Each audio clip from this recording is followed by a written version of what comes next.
That Sober Guy podcast contains adult content, merciless truth, and emotional nudity.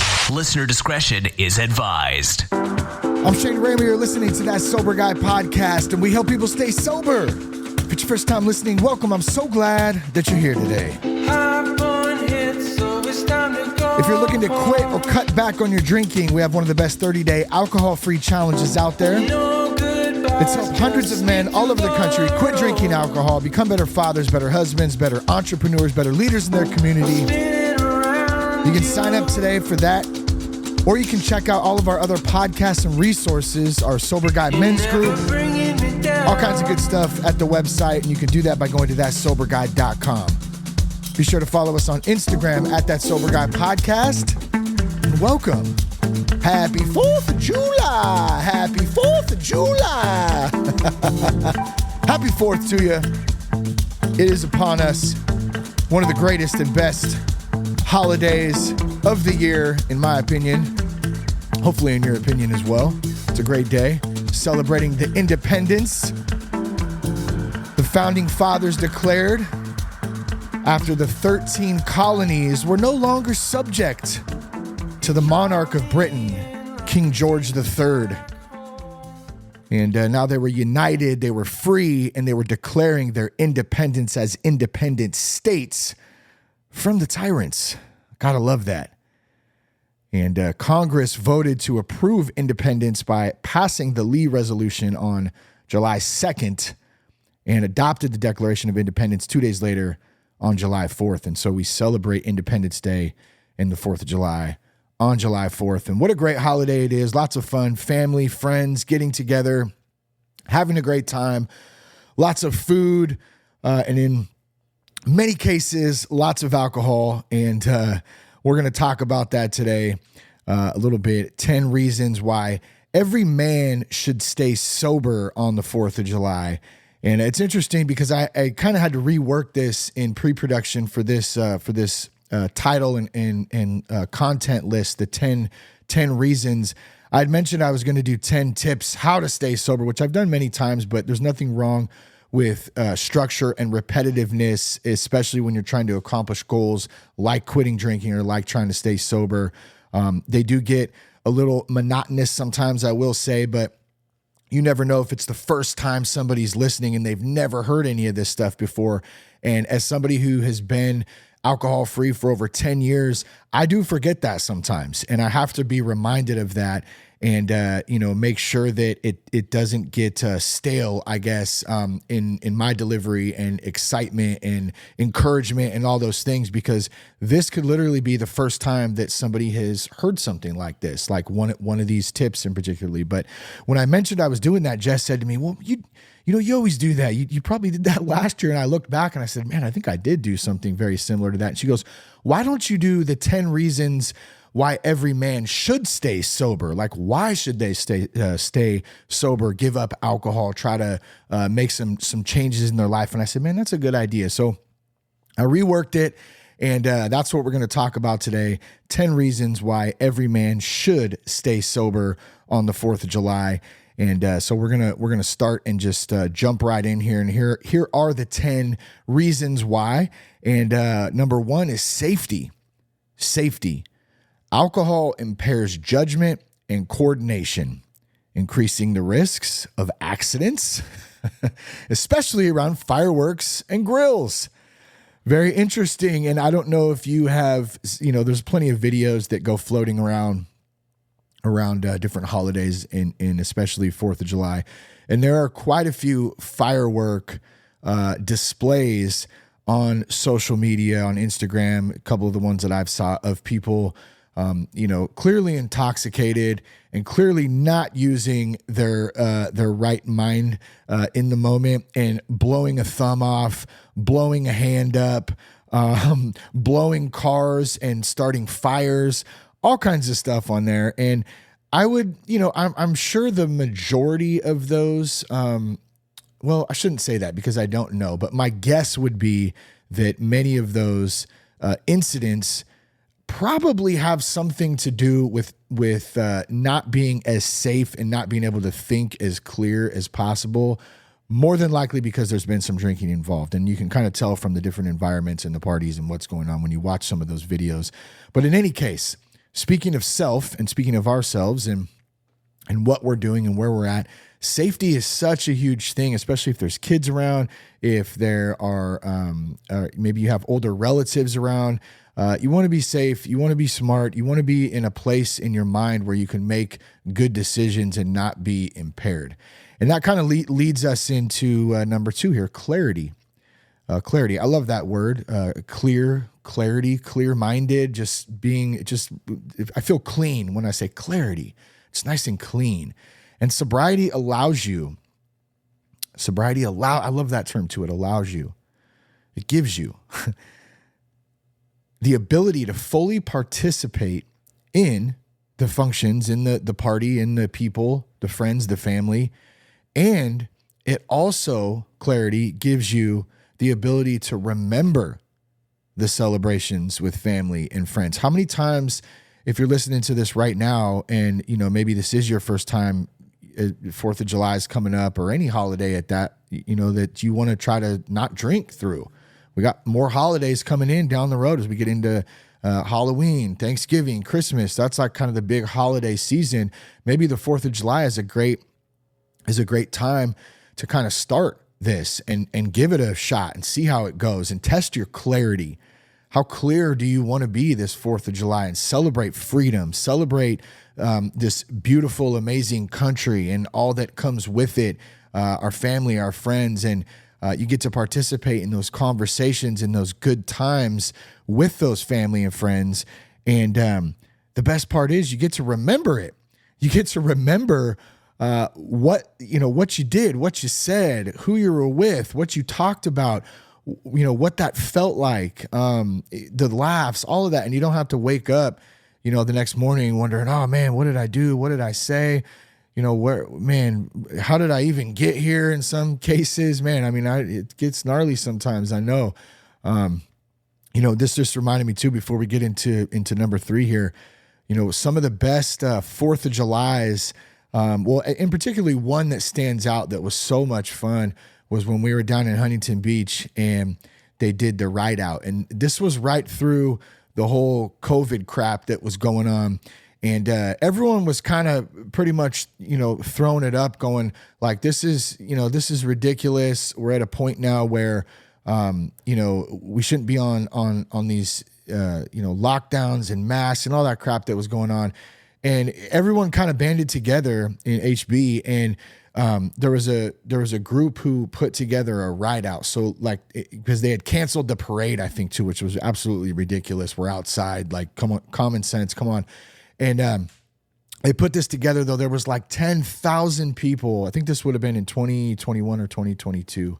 10,000 people who had bikes, and there was a big route that went through the city and back downtown to PCH and downtown First Street in Huntington. And just a massive amount of people having a great time, riding bikes, families, kids, adults, just everyone coming together to celebrate freedom and America and having a great time doing it.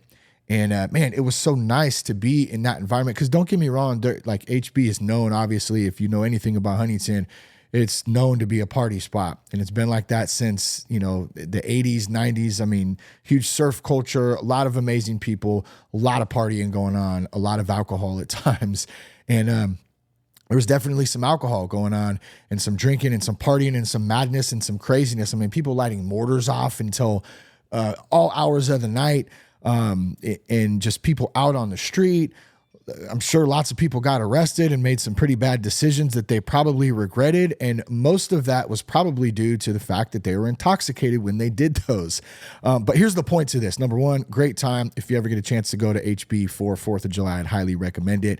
But on the clarity piece, I got to witness all that. I got to be with family and friends. Some of our friends had came out on that at that time to celebrate with us. They had an Airbnb down the way, and we all got together, and man, we just had such an amazing time. And the clarity there for me was nice and clear. I was able to participate. I was able to remember all the things that we did. I was able to have a good time.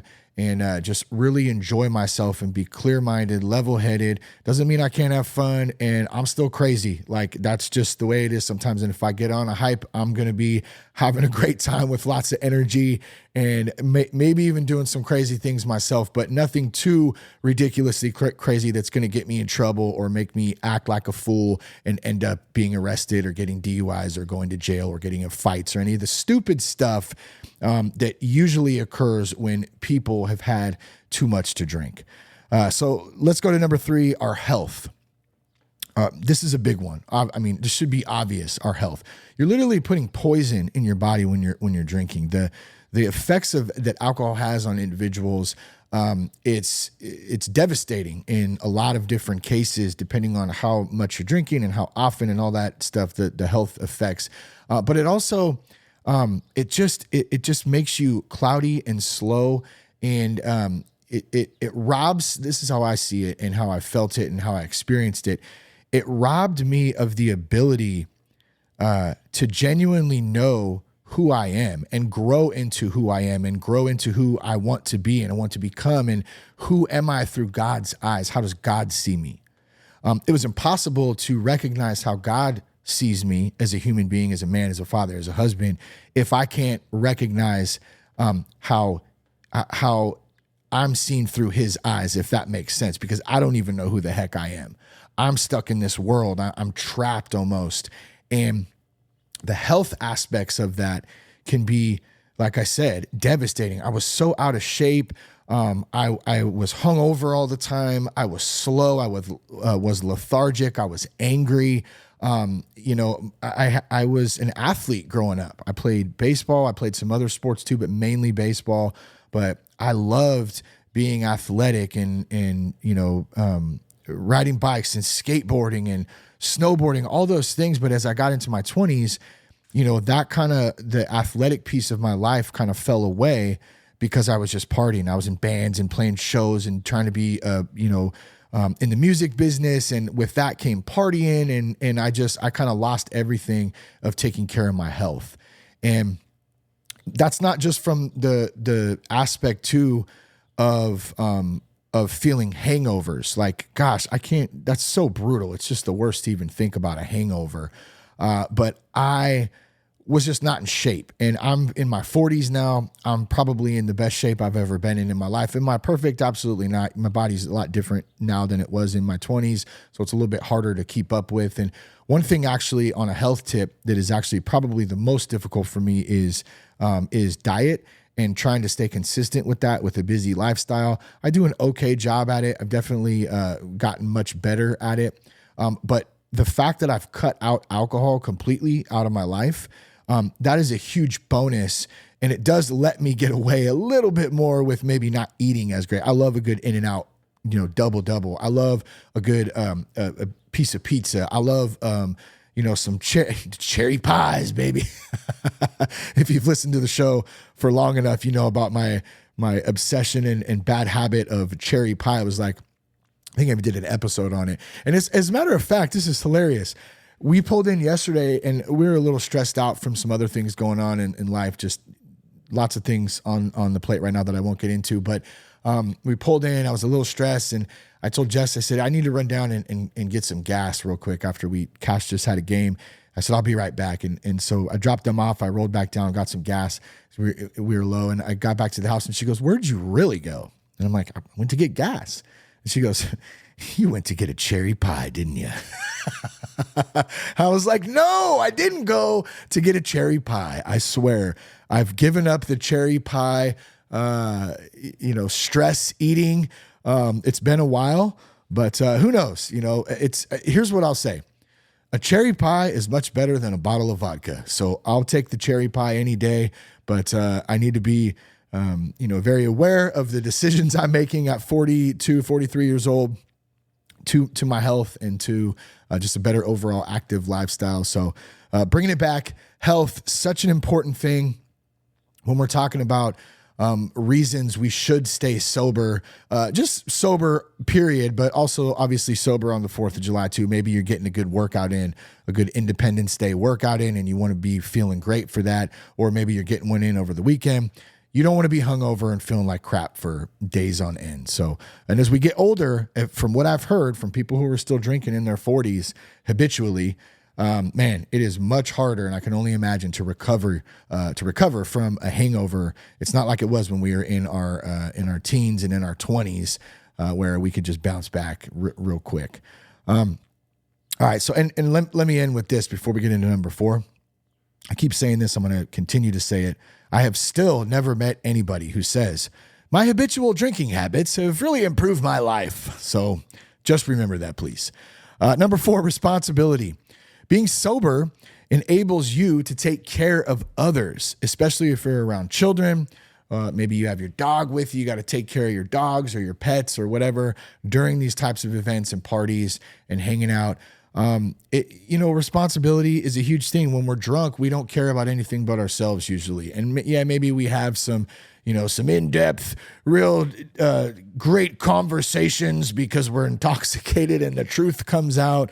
I mean, I guess it's not fair to say that we don't have some meaningful or that meaningful conversations and emotion can't come up when we've been drinking. I actually think it's kind of a truth serum that helps bring some of that stuff out sometimes.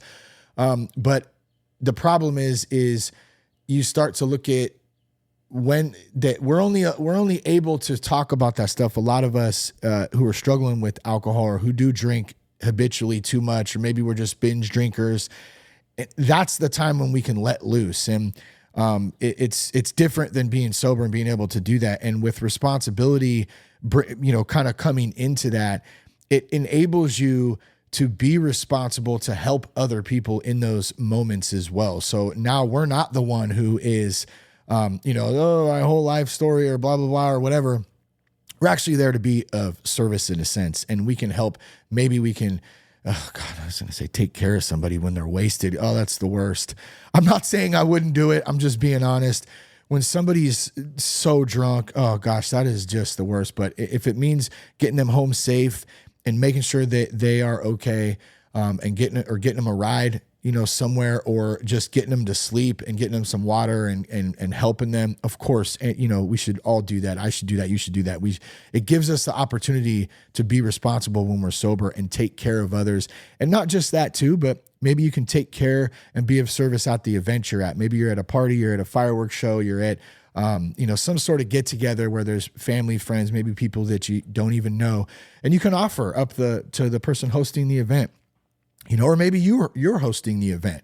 So you're being responsible. You're helping. Let me put chairs out. Let me make some food.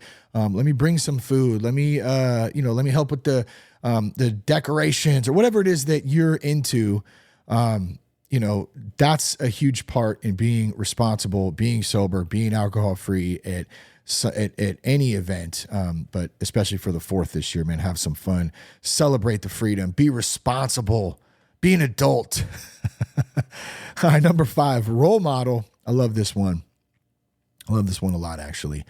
Demonstrating sobriety sets a positive example for younger individuals and promotes responsible behavior. And it absolutely does. Being a role model is huge. How many kids, let's picture the event you're at. Okay, where do you go for 4th of July? What are you doing? Demonstrating that you don't have to have alcohol to have a good time, and you can still hang out and have an amazing time and be fun and be funny and be crazy even a little bit.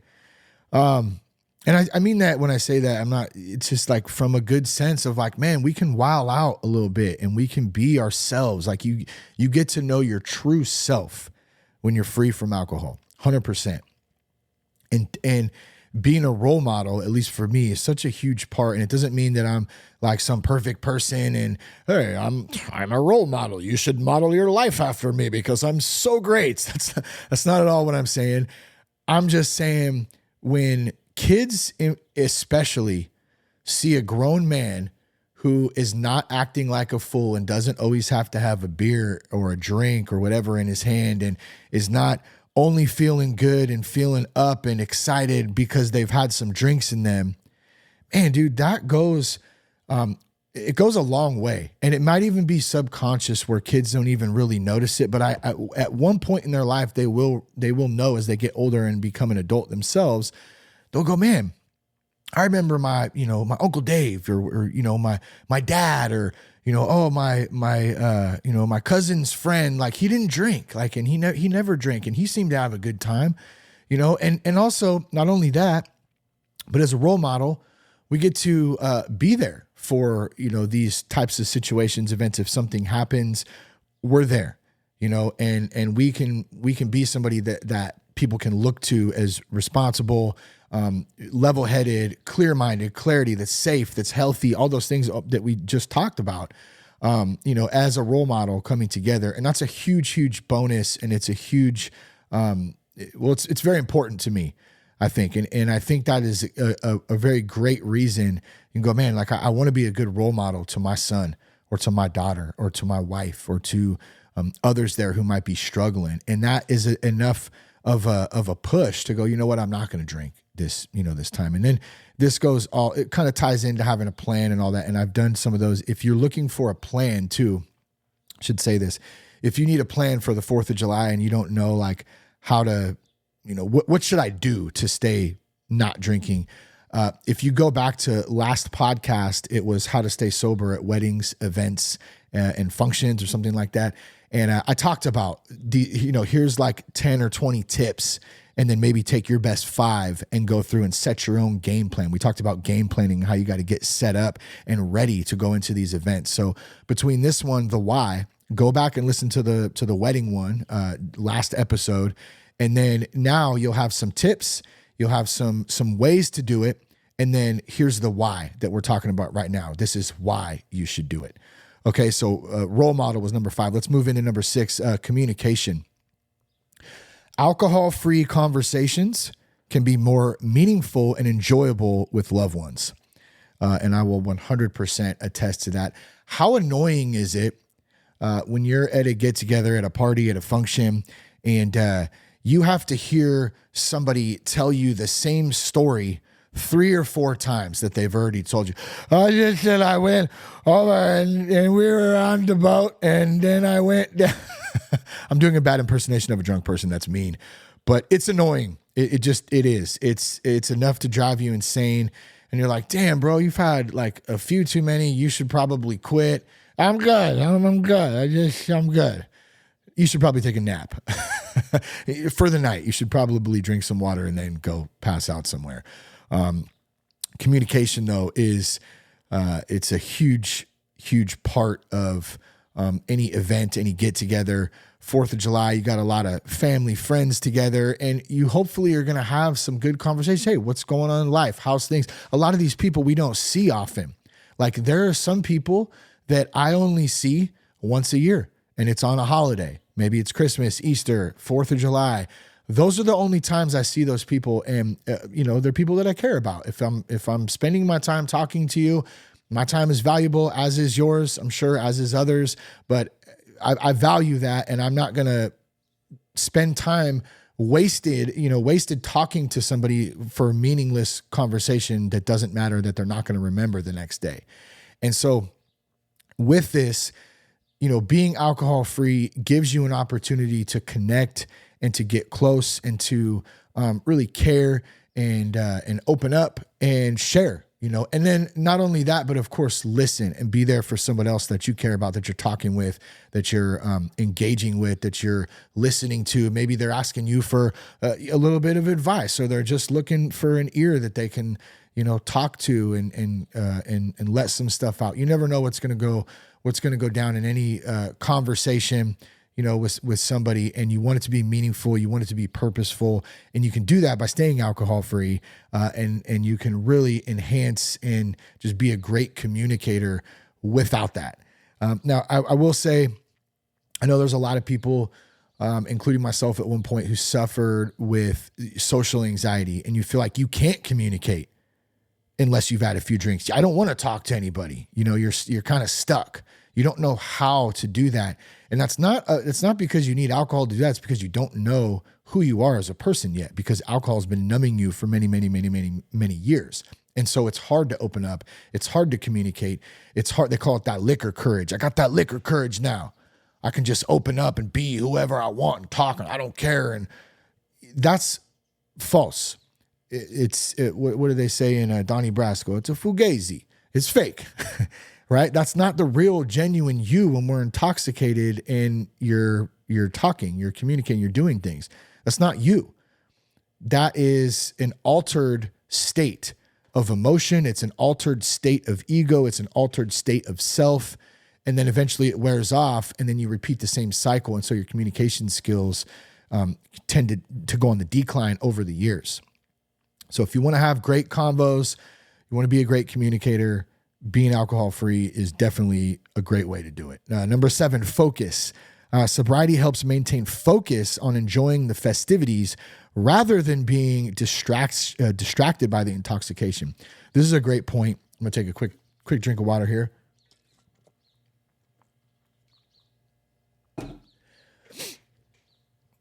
How many times have you been to an event? Let's say it's a 4th of July party. Let's say it's a baseball game. Let's say it's a concert. Let's say it's a birthday party. It's out to dinner, wherever it may be. And when you have developed habitual drinking, meaning that you really can't do most things without having some sort of alcohol involved, how many times have you been distracted? Instead of enjoying the actual event, all you care about is how you're going to drink. And you may not even realize you're doing it. But the center focus, and let me give you an example of this, okay? So I love the Oakland A's. I almost said I loved, and that's true. I loved the Oakland A's for a long time. I even loved the Giants back in the day, man. I used to love going to Candlestick Park, Will Clark, Chili Davis, Robbie Thompson, Matt Williams, all those days. And then the Battle of the Bay, Jose Canseco, Mark McGuire, Terry Steinbach, all that, man, that whole Bay Area era was just an amazing, amazing time. A little bit more difficult today to watch the A's. And honestly, I was going to take Cash to an A's game just recently, and she told me no. She told me, no, you're not taking my son out to Oakland because it's absolutely madness out there. And I'm sure the Coliseum is probably okay, but dude, it's crazy out here right now as far as crime, homelessness, all the stuff in the Bay Area that you see on TV. It definitely is definitely happening. And I even have a couple buddies, one who is a sergeant out in Alameda. I think it's Alameda Sheriff's, and then the other one in Oakland. Is it Oakland PD? Somewhere out there in that area. And they just said, don't come out here, because it's just not safe. So anyways, long story short, we haven't been to a game this year. I probably won't take him anytime soon, at least. And plus, in addition to that, they've actually put together a decent season, which I was pretty surprised about, but it's still hard to watch some games. But in any case, okay, I got off track there. Here's the point we're talking about.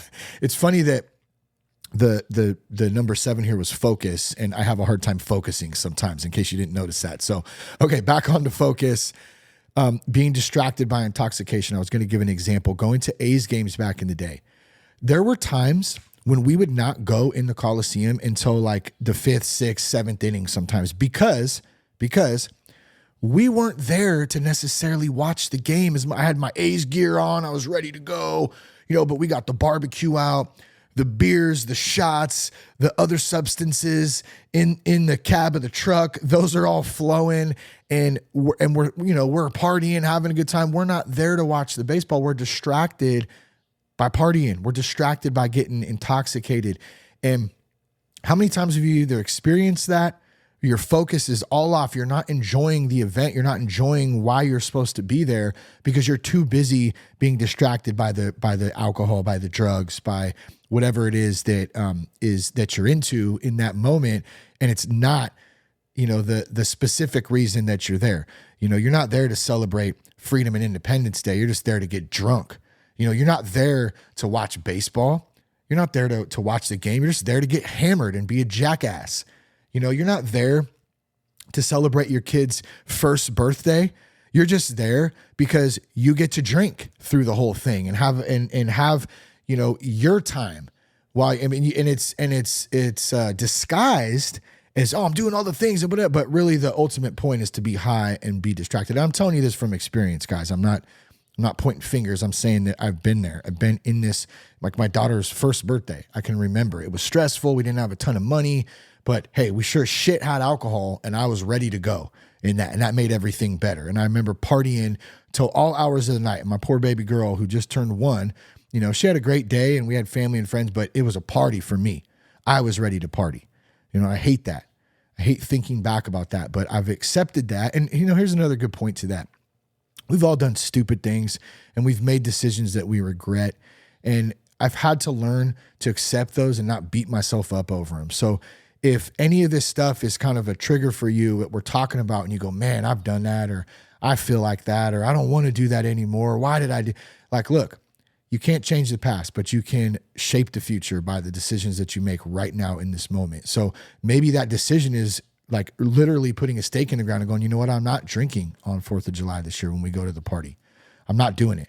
I'm making some changes. I'm going to start figuring out how to do this and get some help and resources along the way, which you can all get at thatsoberguy.com. Lots of stuff there. Find meetings in your communities. There's tons of meetings, Celebrate Recovery, 12-step meetings, AA, all kinds of good stuff, refuge recovery. You got lots of churches, all kinds of stuff out there, people you can reach out to. But man, like, don't be distracted by the alcohol, by the drugs, by the partying. Enjoy the moment. And that's what being alcohol free lets you do. Number 8, legal issues. Man, what a big one. And I will say, I still cannot believe that till this day, I can't believe it until, even today, even after 10 plus years sober, that I never got a DUI. I never got a drunk in public. I never, I got in a couple fights. I did get arrested, got released. And that was a whole nother story. But I was so lucky to not suffer a bunch of legal issues and end up in jail institutions or death, as the big book would say. I was one of the lucky ones. I still don't know how. I drove intoxicated so many times. I did so many stupid things. But legal issues is a big one for a lot of people, and avoiding alcohol minimizes the risk of any legal trouble. Like, if you don't drink, you're not going to get a DUI. I mean, it's real simple, actually, when you just don't drink. I don't have to deal with that. I can't tell you too how many years, it was a couple years, 3, 4, where I'd be driving and I hadn't drank in 3 or 4 years, and I still was conditioned to be looking in my rearview mirror because I would go back for a split second to going, am I intoxicated? I don't have insurance. Am I driving crazy? Do I have other substances in the car right now that I don't want to get pulled over with, or weapons or whatever? Like, I would trip out about that still. And it took a while, for me to kind of get over that and know, like, yeah, I don't drink. And so when you don't drink, you don't have to worry about that stuff. You don't have to look over your shoulder when you're driving or when you're somewhere and worrying about that you're going to do something stupid. All right, number 9 is a big one. Expenses. Celebrating without alcohol can be definitely more economical, and you can save money on drinks and kind of with the legal issues. If you get a DUI, it's super expensive. So it kind of falls into that too. But just imagine if you saved whatever you spend on alcohol every day or during the week or during the month. Just imagine tucking, let's just call it $100 a month, which is probably a really conservative number for somebody who drinks, a lot. But let's just say $100 a month. I mean, if you quit drinking and put that $100 aside, that's $1,200 in a year you just saved from not drinking. It's probably more than that. I think I calculated at some point, and it was a lot. Between, I used to smoke too. So cigarettes, and I used to smoke weed. So there was weed and cigarettes and beer and all that. Ugh. It just came out. I don't know. Oh man, but I don't miss that stuff, especially the cigarettes. Gosh, it's so gross. Jess and I talked about that, how we used to smoke so much, and that, man, back to health, like, why? Literally destroying our body for what? For what? Because society and the culture coerced us and said, this is what you should do, and put a liquor store on every corner and the ability to buy cigarettes. And Like, I'm not blaming anyone in particular. We have a choice, right? It's my fault. I take responsibility for it.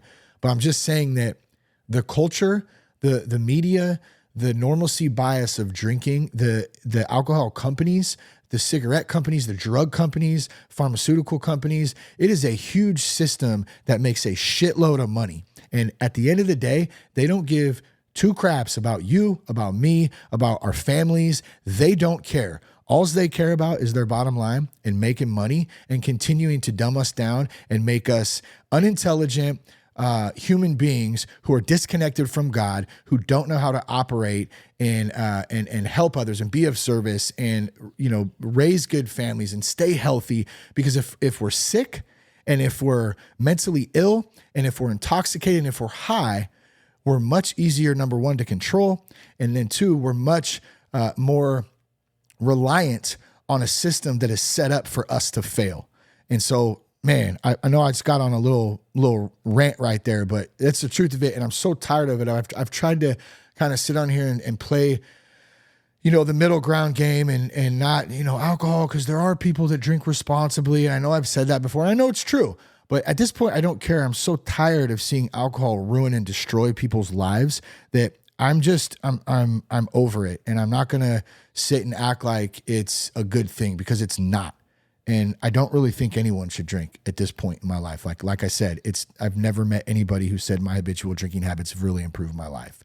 So let's move on from that. But legal issues, man, what a big thing. You're going to save a lot of money, and you're not going to get DUIs and have, just financial troubles due to alcohol because of bad decisions. All right. No, that was expenses too. Sorry, legal issues, expenses. And then now we're on number 10. So let's do a quick recap here before we get to number 10. Number 1 was safety. Number 2 was clarity. Number 3 was health. Number 4 was responsibility. Number 5 was role model. Number 6 was communication.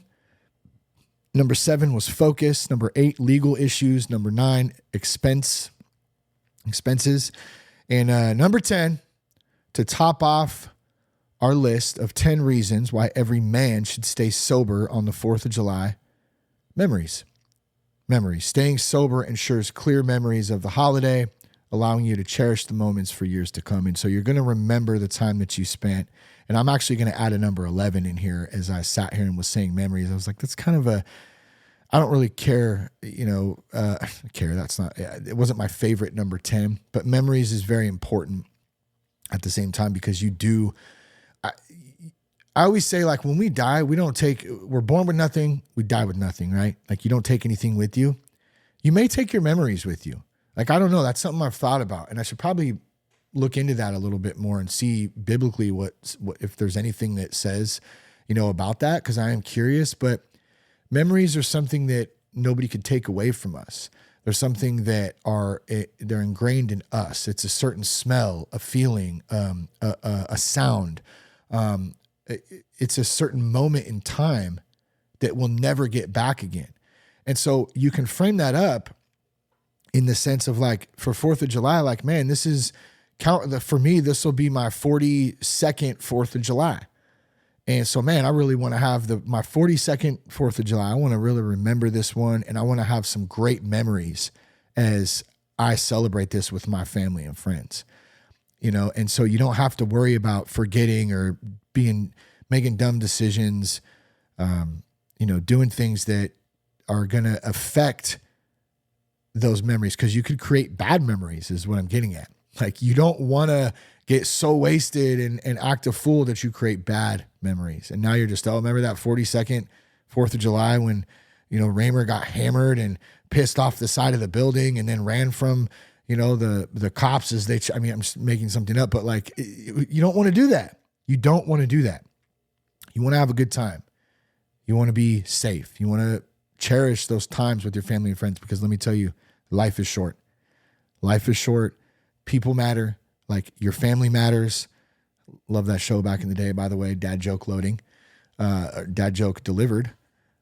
Family Matters, Full House, Perfect Strangers, Cheers.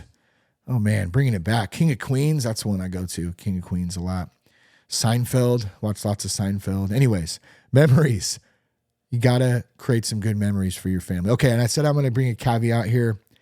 And number 11, we're going to add on number 11 here. And this is just kind of off the cuff, but without this, none of these exist in a sense, and that's freedom. So not only freedom as being a free human being under God in a free country, but freedom from alcohol, freedom from self, freedom from resentment, freedom from anger, freedom from all the things that we struggle with on the daily. And it doesn't mean it's perfect. It doesn't mean that we're not going to have ups and downs and things that hit us that we don't know how to deal with, and that we're not going to occasionally get angry or be frustrated or be stressed out. But it gives us the freedom from having to turn to a substance in order to escape. We get to feel. We get to be free. We get to be free from that. We get to be free to feel our feelings and grow and be who we want to be and who we are and know who we are. And that's a huge thing. It's a huge thing. And it's a great way to celebrate freedom, independence, and the 4th of July.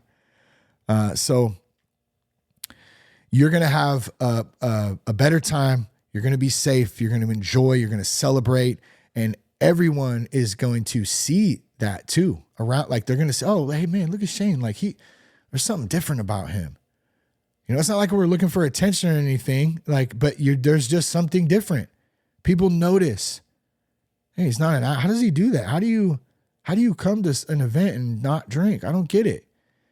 And that's because we've been conditioned to think that we have to drink and we have to escape. We don't. You don't. I'm telling you that right now. So I hope you have a safe and happy 4th. I also want to recommend you go back, and if you've just listened to this, go back and listen to the last podcast we put out. It was about staying sober, like how to stay sober at weddings, events, and parties. And that'll give you some applicable tips to use with the why. Also, you should have some sort of accountability partner, a mentor, a coach, somebody that can help you stay accountable, somebody you can reach out to if you get in a spot. And I talk about this in the last one about having that kind of person that you can call, you can escape to, you can get a ride from. Those are some of those applicable tips. But I do that. I help dudes stay accountable. I help them put together plans. I help them set goals. I help them succeed at staying alcohol free and becoming the leaders, the entrepreneurs, the fathers, the husbands that they know that they're born to be. So some of those men they're brand new to sobriety. Some have different years of experience. Some are entrepreneurs. Some of them are in finance. Some are in media, entertainers, musicians, all kinds of different dudes. Some are in construction. But they all share the same desire, as do I. And that's, they don't want to have alcohol in their life. They want to be done with it. And so, we do a lot of that here at That Sober Guy, and you can find more information if you go to thatsoberguy.com/coaching. We're getting ready to put together a mastermind group for the fall. So there's a mastermind, thatsoberguy.com/mastermind. If you just go on there and click on the tab, Work with Shane, you'll see some of those resources there, and you can fill out the questionnaire. I can get to know you a little bit. It's 100% confidential. It's only viewed by me, and then I'll review the application. If it's a good fit, we'll set up some time and we'll chat more. And man, I love helping dudes break out of that cycle. It changed my life. It can change yours too. So I hope something spoke to you today. Share the podcast with a friend. Man, have a great 4th of July, celebrating freedom, celebrating independence. 2024, 2025 is going to be an amazing year of change, and we got a lot of good things to look forward to. So peace, love, and respect. Connect us on Instagram at That Sober Guy Podcast. Keep your blood clean.